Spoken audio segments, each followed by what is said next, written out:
नमस्कार। आज हम एक बहुत ही आम लेकिन टेंशन देने वाली डिजिटल गलती के बारे में बात करने वाले हैं। मतलब गलत अकाउंट में पैसे भेज देना। ये किसी के भी साथ हो सकता है ना?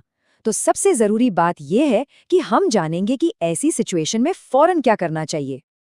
जरा सोचिए, कभी गलती से किसी और के अकाउंट में पैसे चले गए। जैसे ही ये पता चलता है, अरे बाप रे, दिल की धड़कनें एकदम से तेज हो जाती है ना। ये एक ऐसी घबराहट है जिससे वही हम सब बचना चाहते हैं। अब देखिए, आजकल यूपीआई और इंटरनेट बैंकिंग तो हमारी जिंदगी का हिस्सा बन ही चुके हैं। लेकिन एक क्लिक की जो ये आसानी है ना, कभी-कभी यही एक बड़ी गलती की वजह भी बन जाती है। मतलब यूपीआई और इंटरनेट बैंकिंग से लेन देन कितना आसान हो गया है। पर इसी आसानी में आप जानते हैं, एक छोटी सी इंसानी भूल की गुंजाइश भी छिपी होती है। बस एक नंबर इधर का उधर हुआ और पैसे गलत अकाउंट में। इसीलिए यह जानना बहुत जरूरी है कि अगर ऐसा हो जाए तो करना क्या है।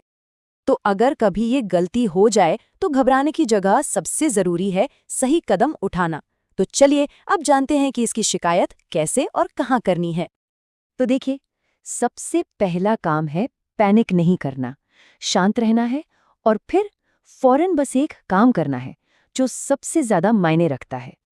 और ये रहा वो नंबर जिस पर कॉल करना है, 1800-120-1740।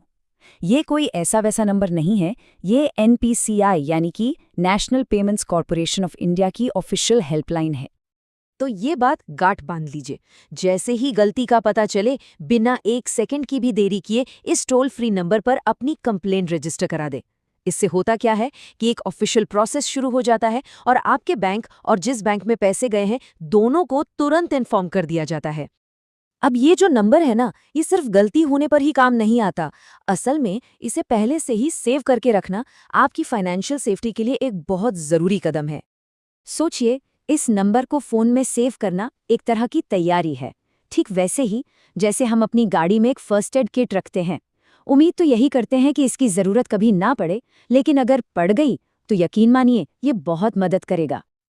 तो चलिए, इस जानकारी को सिर्फ सुनना नहीं है, इसे तुरंत एक्शन में लाते हैं। पहला स्टेप, इस नंबर को नोट कीजिए। दूसरा, इसे अभी के अभी अपने फोन में सेव कर लीजिए।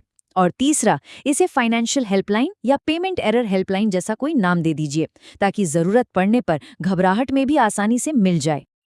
तो बस ये एक नंबर आपकी डिजिटल सेफ्टी की पहली दीवार बन सकता है। इसे याद रखना या उससे भी बेहतर अपने फोन में सेव करके रखना वाकई एक समझदारी भरा कदम है। और अब जाते जाते बस एक सवाल, क्या ये जरूरी नंबर आपके फोन में सेव्ड है?